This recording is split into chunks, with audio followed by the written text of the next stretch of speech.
പ്രിയമുള്ള നാട്ടുകാരെ ശ്രദ്ധിക്കുക. സുനാമി മുന്നറിയിപ്പ്. മുഴുവൻ വീട്ടുകാരും തങ്ങളുടെ വീട്ടിൽ നിന്നും അത്യാവശ്യ സാധനങ്ങൾ എടുത്തുകൊണ്ട് എത്രയും പെട്ടെന്ന് EMS മന്ദിരത്തിൽ എത്തിച്ചേരേണ്ടതാണ്. ശാന്തമായിരുന്ന കടലിൽ അസ്വാഭാവികമായ തിരയിളക്കം. പെട്ടെന്ന് ഇരുണ്ടുമൂടി മഴയും എത്തിയതോടെ കടലിൽ രൗദ്രതയുടെ നിഴൽ. താലൂക്കിലെ IRS നിയന്ത്രണ മുറിയിൽ നിന്നും അടിയന്തര സന്ദേശം എത്തി. ചാൽ ബീച്ചിന് സമീപം വൻ സുനാമിയുടെ സാധ്യതകളുമായി ദുരന്ത മുന്നറിയിപ്പിന്റെ മേൽ സന്ദേശങ്ങൾ. ഇതുകൂടിയായതോടെ പരിഭ്രാന്തിയിലായിരുന്നു ചാൽ ബീച്ചിന്റെ തീരങ്ങളെല്ലാം. അഗ്നിരക്ഷാസേനയുടെയും പോലീസിന്റെയും എല്ലാം വാഹനങ്ങളും ആംബുലൻസുകളുമെല്ലാം കടൽ തീരത്തേക്ക് പാഞ്ഞെത്താൻ തുടങ്ങി. അടിയന്തര സാഹചര്യങ്ങളെല്ലാം നേരിടാനുള്ള സർവ്വസന്നാഹങ്ങളും കടൽ തീരത്തെത്തിയതോടെ പ്രദേശവാസികളും നാട്ടുകാരുമെല്ലാം ഒന്ന് അമ്പരന്നു.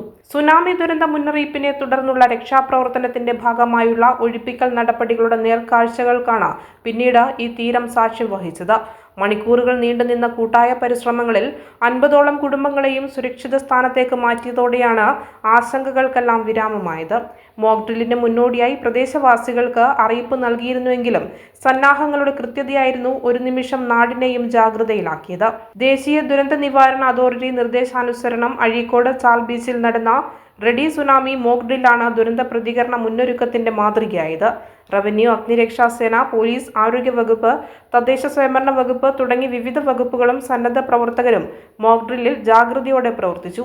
ഏറ്റവും വേഗതയിലും കരുതലോടെയും ദുരന്തമുഖത്ത് കാര്യക്ഷമമായി ഇടപെടുന്നതിന്റെ പരിശോധന കൂടിയായി മോക്ക് ഡ്രിൽ മാറി.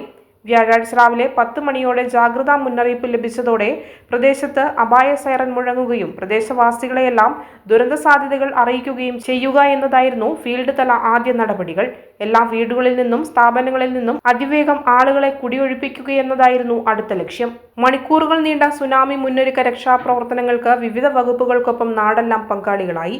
ദുരന്ത പ്രതികരണത്തിൽ രക്ഷാപ്രവർത്തനങ്ങൾക്ക് വഴിയൊരുക്കൽ, ഇതര വകുപ്പുകളുടെ ഏകോപനം എന്നിവയെല്ലാം മോക്ക് ഡ്രില്ലിന് ശേഷം വിലയിരുത്തി. നമ്മുടെ സംസ്ഥാന ദുരന്ത നിവാരണ അതോറിറ്റി കേരളത്തിലെ തീരപ്രദേശ ജില്ലകളിൽ പൈലറ്റായിട്ട് ഓരോ പഞ്ചായത്തുകളെ 9 ജില്ലകളിലെ 9 പഞ്ചായത്തുകളെ തിരഞ്ഞെടുത്ത് യുനെസ്കോയിൻ്റെയും അതുപോലെ തന്നെ ഇൻകോയ്സ് എന്ന് പറഞ്ഞിട്ടുള്ള നമ്മുടെ ഒരു ഒഫീഷ്യൽ ആയിട്ടുള്ള ഒരു അതോറിറ്റി ഉണ്ട്. അപ്പോൾ ഇവരുടെ കീഴിൽ വരുന്ന സുനാമി റെഡി പ്രോഗ്രാം TRP എന്ന് പറഞ്ഞൊരു പ്രോഗ്രാമിൻ്റെ ഭാഗമായിട്ടാണ് നമ്മൾ ഇന്നിവിടെ ഈ മോക്ക് ഡ്രില്ല് സംഘടിപ്പിച്ചത്. അഴീക്കോട് പഞ്ചായത്തിൽ തന്നെ പല തീരപ്രദേശങ്ങളിൽ ആളുകളെ ഒഴിപ്പിച്ച് ഒരു റിലീഫ് ക്യാമ്പ്, ഒരു ഗ്യാതറിംഗ് പോയിന്റ് അല്ലെങ്കിൽ അസംബ്ലി പോയിന്റിൽ എത്തിച്ചതിന് ശേഷം പിന്നീട് റിലീഫ് ക്യാമ്പുകളിലോട്ട് മാറ്റുക. അപ്പോൾ നമ്മൾ ഏകദേശം 10ഓളം റിലീഫ് ക്യാമ്പുകളും അതുപോലെ തന്നെ 10ഓളം അസംബ്ലി പോയിന്റുകളും നമ്മൾ അഴീക്കോട് പഞ്ചായത്തിൽ തിരഞ്ഞെടുത്തിട്ടുണ്ട്. അതിൽ നമ്മൾ ഇന്ന് മോക്ക് ഡ്രില്ല് ചെയ്യാൻ ഉദ്ദേശിച്ചത് ചാൽ ബീച്ച് സൈഡിലാണ്. മണിക്കൂറുകൾക്ക് മുമ്പ് തന്നെ കടലിൽ ഉണ്ടാവുന്ന ഒരു ഭൂകമ്പം കൊണ്ട് നമുക്ക് സുനാമി ഉണ്ടാവുന്നത് 7-8 മണിക്കൂർ മുമ്പ് തന്നെ നമുക്ക് അറിയിപ്പ് ലഭിക്കും. അതുകൊണ്ട് തന്നെ ഒരു പ്രശ്നമൊന്നും ഇല്ലാതെ ആളുകളെ നമുക്ക് ആദ്യം തന്നെ ഒഴിപ്പിച്ച് സേഫായിട്ടുള്ള ഒരു സ്ഥലത്തോട്ട് എത്തിക്കാൻ പറ്റും. ഓക്കെ, അപ്പോൾ ഇതുമായിട്ട് ബന്ധപ്പെട്ട് ഇന്ന് പല വകുപ്പുകളും ഇവിടെ ഒത്തുചേർന്നിട്ടുണ്ട്. ഫയർ ഉണ്ട്, പോലീസ് ഉണ്ട്, അതുപോലെ തന്നെ മെഡിക്കൽ ടീമുണ്ട്, PRDയുടെ ടീമുണ്ട്, ഫിഷറീസിൻ്റെ ടീമുണ്ട്, പഞ്ചായത്തിൻ്റെ ടീമുണ്ട്, വില്ലേജിൻ്റെ ടീമുണ്ട്. സോ ഫീൽഡ് തലത്തിൽ MVD ഉണ്ട്. അപ്പോൾ ഫീൽഡ് തലത്തിൽ ഇത്രയും ഒഫീഷ്യൽസ് ഇവിടെ ഫീൽഡ് പ്രവർത്തനങ്ങൾ ചെയ്യുന്നു.